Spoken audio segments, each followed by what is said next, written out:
When all is said and done, what exactly is going to happen to Jordan Addison?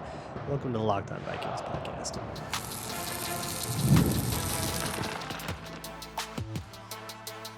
You are Locked On Vikings, your daily Minnesota Vikings podcast, part of the Locked On Podcast Network, your team every day. Hey, everybody. Welcome to the Locked On Vikings podcast, where we're always trying to learn something new. It's part of the Locked On Podcast Network, your team every day. Thank you so much for making Locked On Vikings your first listen of the day each and every day. I appreciate my hashtag everydayers all so very much. Please sound off in the YouTube comments or on Twitter or wherever you can get at me. I love hearing from you. If you're new here, hello, welcome. My name is Lou. You can find this show wherever you find your favorite podcasts. Whether it is any podcast listening app, just search out Locked On Vikings. You can also find it on YouTube or on Amazon Fire and Roku if you download the Locked On Minnesota Sports app. Today's episode is brought to you by FanDuel. Make every moment more. This summer, FanDuel is hooking up all customers with a boost or bonus daily. That's right. There's something for everyone every day all summer long. Visit FanDuel.com/lockedon to get started. Today is Twitter Tuesday. That means I'm answering your questions as submitted to me via the Google form, which is in the show notes. You can fill that out whenever you want. You can also send me an email at lockedonvikingspodcast@gmail.com. It is a very July mailbag. It's a little sparse, but hey, we're in kind of the deadest of dead periods. Things will pick up when camp comes around, which is in a couple weeks. But a lot of questions came in about the Jordan Addison situation. So I'll keep you kind of updated with what I know, and we'll just kind of add to it as other stuff comes out. But the frustrating thing is that we're not going to know. A lot of this is going to go on privately and out of the sight of what we're ever going to know. It'll be out of the public eye forever. But what we know is the police report found the Jordan Addison's Rolls Royce stalled, I guess would be the best term, in the carpool lane of the 105 freeway near LAX. I live in LA. I know where that is. That is an absolutely insane place to be stopped. That is a pretty well-traveled thoroughfare, and it's by the airport too, so there's going to be plenty of law enforcement around. So he was allegedly asleep at the wheel of this stopped car in the middle of a freeway, and was booked for a DUI. That's what we know. All I'm sure will be plenty disputed in court or pled down to a lesser charge or whatever. And that's between Jordan Addison and the state of California and Los Angeles County law enforcement. Not really any of my business, but there are still questions that a lot of you have. So let's answer those. And the first one comes from Purple Nurple, who asks, what is the typical DUI suspension / punishment? So this is, I think, the question at the forefront of everybody's minds. Whatever happens to Jordan Addison's permanent record is not really here or there for most of us, but we probably care about whether or not he's going to be playing. Hard to say. There is not a consistent answer to this question, which is very frustrating. The CBA is kind of difficult to, it leaves a lot of like wiggle room for everything. And so it's not like a hard and fast thing. There's a New York Times article or an Athletic article on Todd Downing, who got a DUI a couple years ago. So it was under the current CBA, that says that the NFL's policy on substance abuse says that first offense DUI gives you a 3-game suspension without pay, and a second offense carries an 8-game ban. This would be his first offense. The thing that happened last year was reckless driving, but a different charge that falls into a different category, so it won't be under the same punishment. So a 3-game ban, I guess, is going to be what I guess like standard practice, but it takes a while for that stuff to resolve.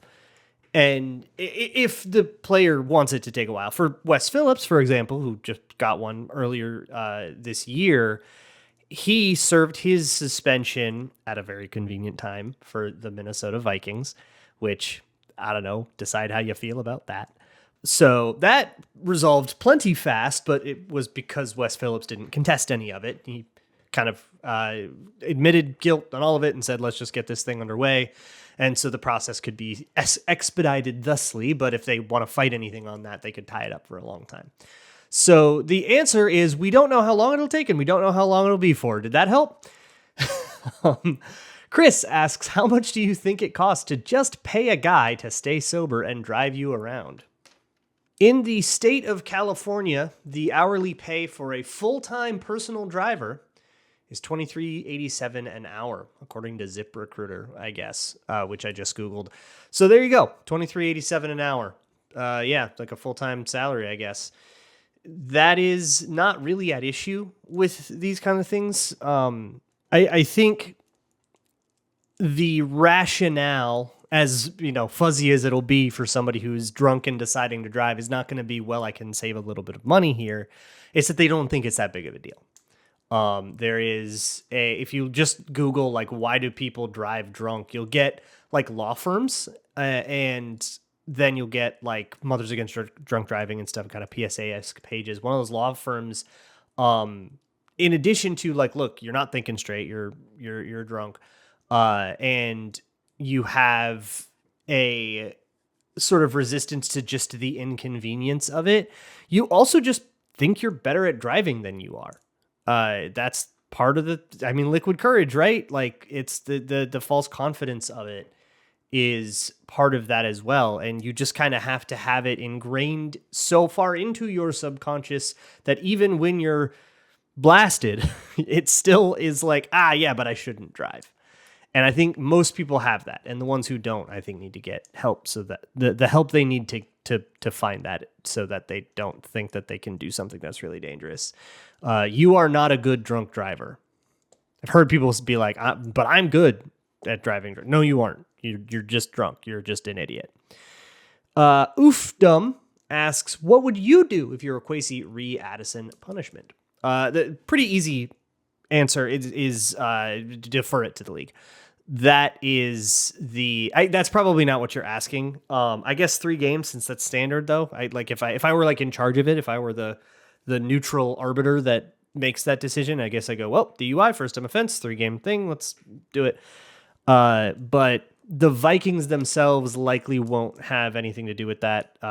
These matters tend to go to the league. If the league neglects to do anything at all, then the team has every right to do a team suspension.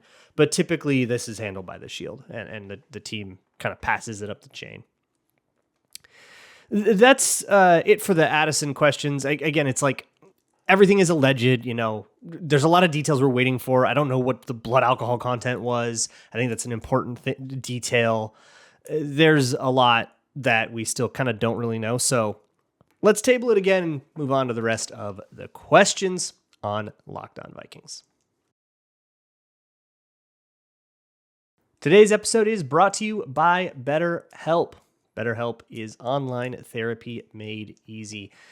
Whether it is like a real life-altering problem that you feel like you need help with, or if you're just looking for a little bit of mental maintenance, which I think is also very important even when things are going fine, checking out a therapist is something that I will recommend for basically anyone, no matter what state of life that they are in, and BetterHelp can help you get started with that. Whether it's their ability to hook you up with a therapist that they think is right for you, or if you don't like that therapist, you can switch at no additional charge, and you can set up to be flexible and suited to your schedule, whether that means video calls or phone calls, scheduled around your hectic, busy workday, and it can fit in a way that maybe is more difficult to do without. So if you're thinking of starting therapy, give BetterHelp a try. Visit BetterHelp.com/lockedon today to get 10% off of your first month. That's BetterHelp, HELP.com/lockedon. Thanks so much for making Locked On Vikings your first listen of the day. When you're done here, go check out the Locked On Minnesota Sports YouTube page for all things Minnesota sports. Moving on here with the Twitter Tuesday episode of the Locked On Vikings podcast. The next one comes from Skull Scream, who asks, do you see any red flags whatsoever in JJ McCarthy? Everything I see points to him being really good someday. I don't know if I would go that far. I mean, there's negatives to his evaluation, which earlier in the offseason I discussed at length over many, many, many shows. Go pick your poison there. Or you can go to patreon.com/LukeBrownNFL and you can see a whole film breakdown.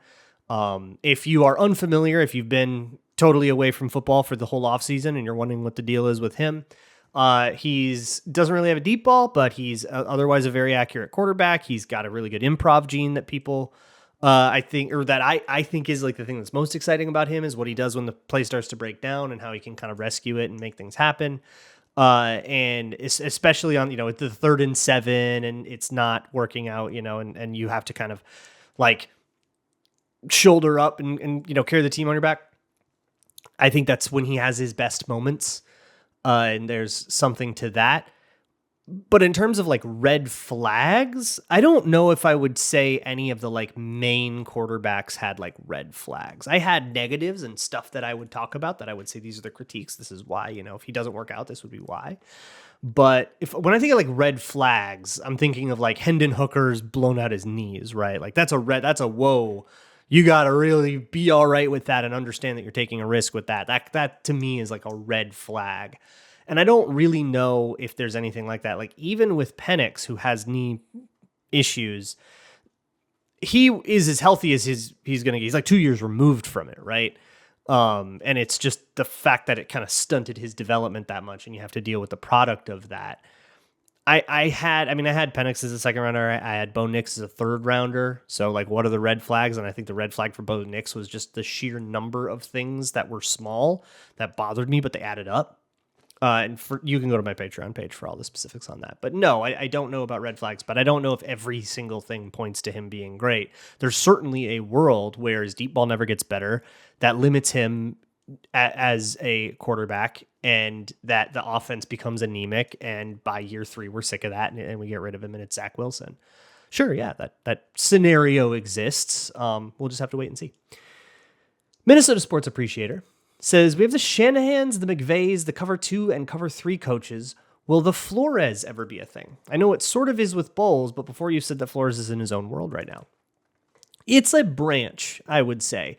This is a Belichick defense, if you want to put it that way. This is Belichick tree. This is what you've seen from all the other Belichick coaches that have sprayed throughout the league, where they run, they run man match cover 7 rule sets. It's a little bit more zone matchy, a little bit different. It's kind of evolved beyond the like pattern matching that you would have talked about if you described this back in like 2017. But that's kind of the coverage rules with a lot of, with 3-4 fronts, odd fronts a lot, and a lot of sort of tweener players, Kyle Van Noy types, Jamie Collins types that can play off and on the ball, and then you really aggressively blitz with all of that stuff, and you try to mess enough with it pre-snap with a lot of disguises to make quarterbacks' lives hard. There are classic like Belichick things like double teaming the first receiver, whoever the best threat is on the other team. You'll double team him with your second best corner and your safety, so that you have a double on that guy, and then you have a good matchup with wide receiver 2 with your best corner over there. That's a Belichick thing that is sort of permeated the entire league. But the Flores, as it were, what you're getting at here, is the coverage on the back end is different when you blitz. When you don't blitz, the coverages are the same as they always were in all the iterations of Flores' defense from Miami and back when he was in New England with Belichick and all of that, what the Patriots ran all the way up till Belichick left. And I guess we'll see what happens with them now, but it'll probably be the same with Dramail. But the difference is that they would do zone coverage behind the blitzes, which was previously thought to be a really bad idea. Because there's going to be a bunch of holes in your zone, right? And the quarterback just has to find holes in the zone. In the pros, that ain't going to work. In college, Pat Narduzzi has made a living on that and will probably be in the College Football Hall of Fame someday. But in the pros, quarterbacks are too good, right? And so finding a way to kind of cover your bases well enough to make quarterbacks uncomfortable while still being able to play zone coverage behind it and not having to worry, not having to trust let's be honest, not a great secondary, right? Like corners that you don't exactly trust one-on-one all the time. You don't have to trust them one-on-one all the time. They can zone off. They can do the roles that they're supposed to do. And those players played a lot better because Flores found a way to ask them only to do what they were good at and never had to ask them or didn't have to ask them too much to do stuff that, you wouldn't trust them to do. And that's just good coaching. But will this iteration catch on? I think this season is kind of the deciding factor for that. There is a chance that Flores abandons that zone coverage stuff and just goes back to who he was at Miami and says, well, I made a career on this. That was an interesting experiment, but let's just move on and, play it normal. There's a chance that he tries to do the zone coverage stuff and it's a disaster because now it's been figured out and then nobody's going to take it. But if he tries to do it and he finds success with it after a tweak here or there, which I have no earthly idea what that would be. All right, I'm not smart enough for that. We're just gonna have to see what Flores comes up with. But let's say he does make some adjustment and it is cool and it does work, then you might see copycatting. And then you would call it the Flores version of the Belichick defense, kind of how you would say the Mike McDaniel version of the Shanahan McVay offense, that kind of stuff. Casey the Coolest asks, have the Vikings just accepted that games like the Eagles game are just going to happen considering the lack of interior defensive line beef? So the Eagles game was a very specific mistake in that Flores was trying something new with this different coverage structure. And what he needed for that was more speed on the field basically at all times, even on like second and long, even on like second and medium, which means that he was using personnel packages that only ever had one big on the field. And then the Eagles were running on that. And like of all the teams, the Eagles are the teams that are going to like mega punish that. That was a mistake that he never made again. He went back to the drawing board after the game after that, which was the Chargers game where Keenan Allen put up 200 on him because he wasn't using the zone stuff yet. He was still basically just trying to use off man, and they were just like killing him with slants all day and a little bit of press, which we just didn't have the horses for that. So after those first 3 games, he changed the scheme a lot. And that's a really important detail to remember. If you want to dismiss the Flores defense because you're a hater and you point at the first 3 games, I kind of now know that you don't know what you're talking about because those first 3 games were an experimental like beta version. It was like the alpha version of it. And we still only saw the beta version of it. We still haven't even really seen the public release. But those first 3 games, they made major changes. So what we will see from the Flores defense in the future is not going to look like those first 3 games of last year. And the run game debacle of the Eagles game was part of that. You won't get that kind of extreme result. That said, in spirit, yeah, they have absolutely decided that giving up some run production is just worth, being able to spend more on this or whatever. I guess they've decided that giving up, that being bad against the run is worth carrying $20 million of useless cap into your season because they're just going to roll that over. I'm going to be pretty loud about that because I think if it's just burning a hole in your pocket and you have like glaring roster holes, I think that's just kind of bad resource management. Why are we waiting to spend the money? Like, why are we spending it next year when we can spend it this year? It just does not make sense to me. It does nothing right now. And it's just like less valuable next year because the cap will be higher. So I don't really get that. But yeah, they are just kind of either that or they just like really believe in Jaquelin Roy or Jonathan Bullard or something like that. Maybe they just get like really high on those guys and they'll be right or wrong about that. But yeah, if they're gonna neglect one position and it's like interior defensive line, and they're just kind of go, yeah, we'll get what we get with Harrison Phillips, then they are resolving to, yeah, there's gonna be some games where they struggle in the run, but maybe that'll be worth it because they can blitz and you can't pass on them, and maybe that'll just be okay. And in the kind of Fangio way, where yeah, we want you to run because that's less yards. I've got a few more questions here on Twitter Tuesday, so we'll wrap this out. Today's episode of Locked On Vikings is brought to you by Gametime. It's the best place to find last-minute tickets. If you download the Gametime app, they will have these flash deals that are like in big letters right at the top of the app. You can't miss them, and that's going to be where you get the real savings. You can save up to 60% off buying tickets for something last minute, whether it is a sporting event, whether it's an NFL game, like from the upcoming schedule, if you wait till last minute for that, or like a baseball game that's on tomorrow, and you want, hey, let's go to a Twins game, that kind of thing. you can get up to 60% off just by like navigating the chaos of the last minute ticket market, which is what Gametime is all about. And they have zone deals where you just choose the section, let Gametime choose the seats, and then they will pass the savings on to you to give them more options to work with. Download the Gametime app, create an account, and use code LOCKEDONNFL for $20 off of your first purchase. Terms apply. Again, create an account and redeem code LOCKEDONNFL for $20 off. Download Gametime today. Last minute tickets, lowest price, guaranteed. Moving on here with this Twitter Tuesday episode of the Locked On Vikings podcast. The next one comes from Tucker Besh, who asks, if the cap floor is using 89% over 4 years, could you use 50% for 3 years and then 206% or whatever the math is for the final year and then go crazy? I thought you could roll over any amount of cap, but is that subject to the hard cap or not? What am I missing? So I believe the cap floor is more about spending. So what you're describing is sort of a backwards version of what signing bonuses do. I think that's the reason that it's 4 years. If I'm understanding the rule you're asking about right.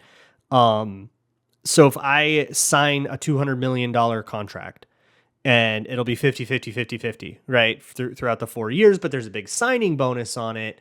So let's say I put 100 million of that in signing bonus, and then the other 100 million is going to be spread out over the years. So the spending floor, I'm going to have a really easy time hitting it the first year. But in the next 3 years, I would have a really hard time hitting that spending floor because I've got this big cap burden, but I'm not actually spending any money on that. It's all prorated signing bonus or it's dead money or whatever. So I think spreading it over those 4 years helps to make that kind of thing possible. But essentially, yeah, people do what you're describing, but backwards, and that's what signing bonuses are. Theoretically, yes, you could use 50% for 3 years and then 206, but it will help you when, if you have a great draft class and you have to sign them all to big contracts, so you have a bunch of signing bonuses and stuff, and that eats up all your cap for those years, you're going to be like set on the cap floor, even if like you won't get into a situation where I have to spend more money, but I don't have the space for it. Walker asks, what's the deal with the NFL Sunday ticket lawsuit? I read that in a Jerry Seinfeld cadence, but I'm not going to try to do it. So the NFL Sunday ticket lawsuit is not going to affect you that much. They had to pay a whole bunch of money in damages unless you paid for Sunday ticket. I believe you are going to be entitled to some money back or something like that, because it's like a big class action if you are one of the participants in it. But basically, the problem was NFL Sunday Ticket being tied to DirecTV was an antitrust problem. And the key to the problem, the crux of the matter, was that if you aren't a satellite user, you cannot buy this product. And if you cannot buy this product and you live out of market, you cannot watch a football game. That's a problem, right? That you would have had to, if you were a cable person or a cord cutter and you lived out of market, you did not have a legal way to watch the NFL football game, thereby forcing you into becoming a satellite person, and that's antitrust, and that's bad. So they were ordered to pay some exorbitant sum. In those kinds of cases, the sum can be even bigger than what they agreed to. It can triple, I guess, according to an NFL article, but I don't really know what's going to happen on that. It will impact the league's revenue for 1 year. It will come down to each team possibly having to pay $400 million, which is more than what the salary cap even is. I'm sure that will have some kind of impact on the salary cap. However, there is a provision in the CBA that stops this kind of thing if it counts, and it's very vaguely worded, but I have a feeling that lawsuit settlement payouts count. There's a cap to how much impact it can have on the player's revenue share. You can only take $1 million or something out of the pool of money that is what counts at the pool of revenue that then gets split. So otherwise there would just be some really nasty money laundering stuff you could do to get away with not really paying the players as much. So that it's all collectively bargained to be pretty shielded from there being a big cap dip, as if I understand the CBA right. Just sucks for the fat cat oil tycoons that own all the teams, which I don't really care about.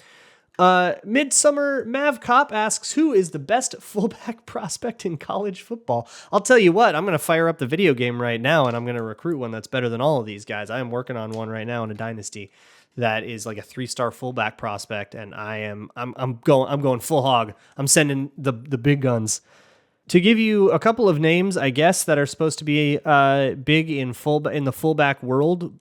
I don't know if that makes you draftable, but Max Bredson is a fullback out of Michigan, and that's a good run game to be a part of. And Hayden Large, fullback out of Iowa. An Iowa fullback whose last name is Large and who is a large fullback. That rocks. I'm very into that. That guy should probably go first overall. Waleed asks, I wanted to ask if there was a football-y phrase which you've always found funny or dumb. For me, I reckon my favorite is describing a good pass as a piss missile.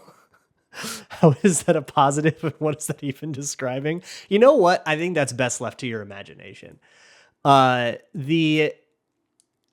there a football-y phrase that bothers me? I hate that they called the Fangio stuff shell coverage.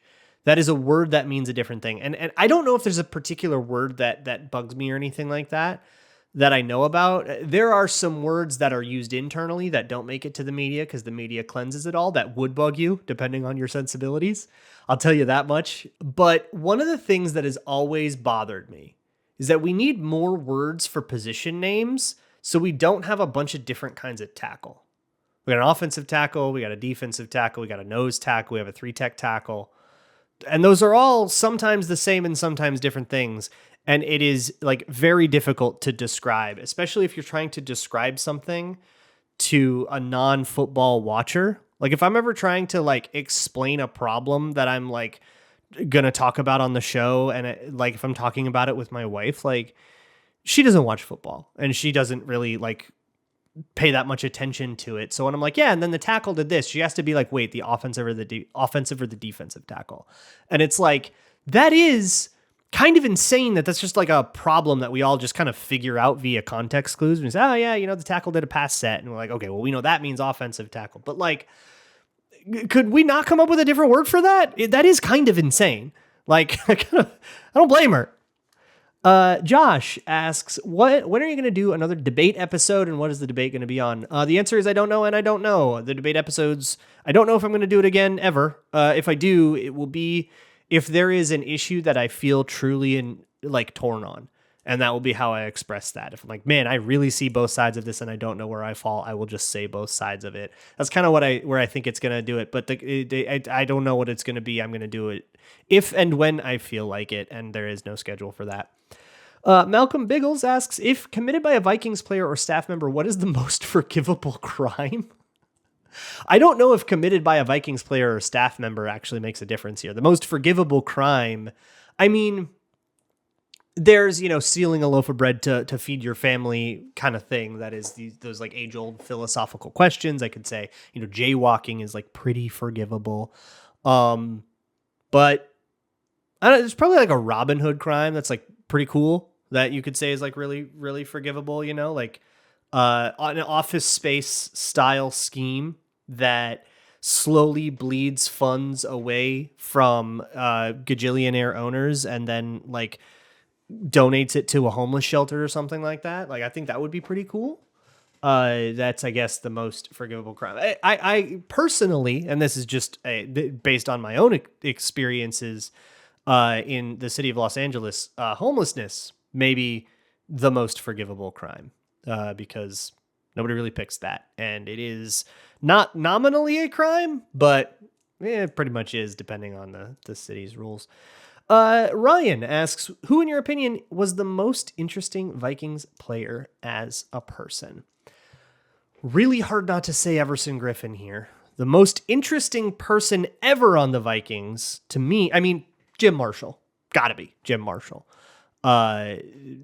Truly fascinating person who should be president of everything. Joe Cap also up there for me.